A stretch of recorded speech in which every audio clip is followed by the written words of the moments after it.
आइए दोस्तों question number 6 को देखते हैं। क्वेश्चन नंबर 6 वही रिपीटेड क्वेश्चन आपके पास में जो क्वेश्चन नंबर 1 2018 में आया था। देख लीजिए एज इट इज़ आपके पास में क्वेश्चन नंबर 6 आपके पास में पूछा गया। कब पूछा गया आपके पास में क्वेश्चन नंबर 6? 2021 में वापस रिपीट हो गया। बार बार मैं कहता था आपको पहले ही कि पास्ट पेपर के क्वेश्चन वेरी इंपॉर्टेंट, कभी भी रिपीट हो जाते हैं। ठीक है, EBIT EPS एनालिसिस में भी प्रूफ दिया, यहाँ पे वापस से आपको प्रूफ दे रहा हूँ। ठीक है, वापस से रिपीट होते रहते। तो पास्ट पेपर के ये जो जितने भी इंपॉर्टेंट क्वेश्चन, मैं तो कहूँ जितने भी पास्ट पेपर के क्वेश्चन है सारे ही हमने ले लिए। बस वो सिमिलर क्वेश्चन होते हैं तो वो छोड़ दिए, वो बात अलग है। एकदम से सिमिलर होते तो ठीक है, एकदम से सिमिलर, कुछ भी थोड़ा सा डिफरेंट होता है, जैसे कि क्वेश्चन नंबर 6 में थोड़ा सा डिफरेंट था तो वो डाल दिया हमने यहाँ पे। ठीक है, थोड़ा सा डिफरेंट मतलब कि थोड़ी सी एक्स्ट्रा चीज़ें पूछ ली, बस काम खत्म। तो कहता है क्वेश्चन नंबर 6 कहता है earning of the company 30 lakh रुपए, 30 लाख रुपीज़ गिवन है। डिविडेंड पे आउट रेशियो 60% है। नंबर ऑफ शेयर्स 5 लाख है। ये 3 इन्फॉर्मेशन पढ़ने के बाद मैं रुक गया। मुझे तुरंत याद आया कि sir earning available for equity share holder मतलब कि 30 लाख रुपए अर्निंग कंपनी की दे रखी है और 5 lakh number of share given है। तो क्या मैं EPS निकाल सकता हूँ? डायरेक्टली निकाल सकता हूँ 30 lakh divide by 5 lakh shares. तो सर अर्निंग पर शेयर मिल जाएगा। कहता है 30 डिवाइड बाई 5 मतलब कि EPS कितना है सर? EPS जो है वो 6 रुपये है, ₹6। ठीक है, ये नॉलेज की बात है, यूज़ होना है तो करेंगे, नहीं होना है तो ठीक है। नॉलेज यूज़ हो गया, रिवीजन हो गया, ठीक है। तो कहता है 6 रुपये EPS है, वो हमने निकाल लिया। ज़रूरत पड़ी तो भी ठीक है, नहीं पड़ी तो भी ठीक है।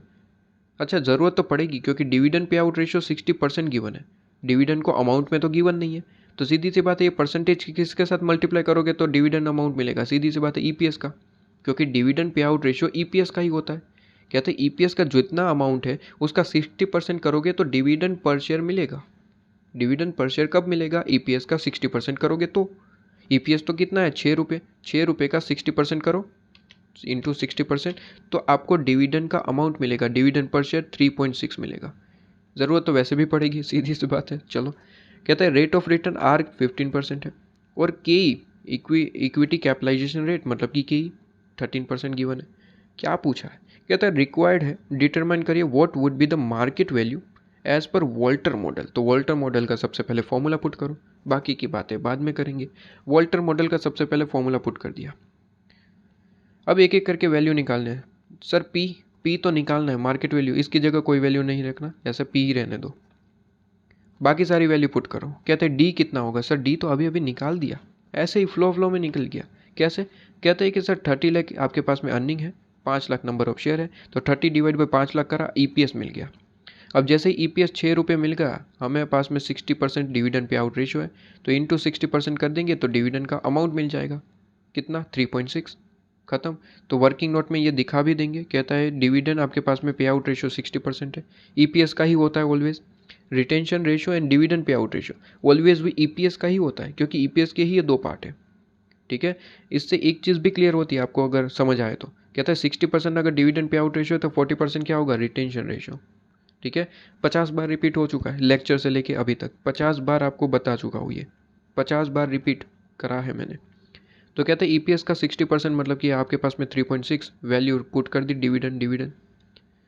बाकी चीज़ें R और K क्वेश्चन में ही गिवन है, डायरेक्ट वैल्यू पुट कर दी 15%, 13%, ठीक है, 13%, 15%, काम खत्म। EPS तो निकाला 6 रुपये है, काम खत्म। वैल्यू निकाल लो, आपके पास में निकल आएगा। पहला क्वेश्चन खत्म।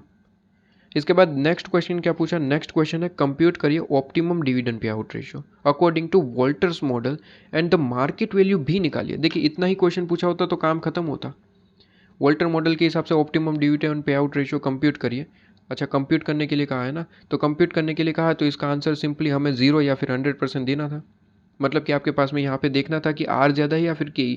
तो कहता है KE 13% है और R 15 है। इसका मतलब हम लिख देते कि आपको डिविडेंड पे नहीं करना चाहिए क्योंकि कंपनी ज़्यादा कमा रही है, तो डिविडेंड नहीं देना चाहिए।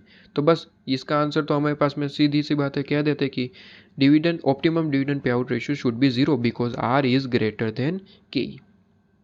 लेकिन इसने पूछा है मार्केट वैल्यू भी इससे निकाल के दो, मतलब कि डिविडेंड जब 0 हो तो मार्केट वैल्यू निकाल के दो। मतलब कि यही फॉर्मूला पुट करना है, यहाँ पे 0 रखना है, बस यहाँ पे 0 0 कर दो, आंसर निकालो।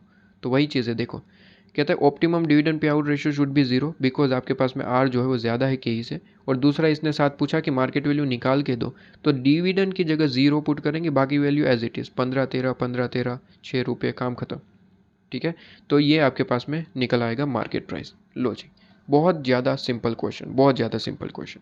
ठीक है, इसके बाद नेक्स्ट क्वेश्चन देखेंगे, क्वेश्चन नंबर 7। क्वेश्चन नंबर 7 वही जो मैंने प्रैक्टिकल क्वेश्चन नंबर 5 करवाया वहाँ पे।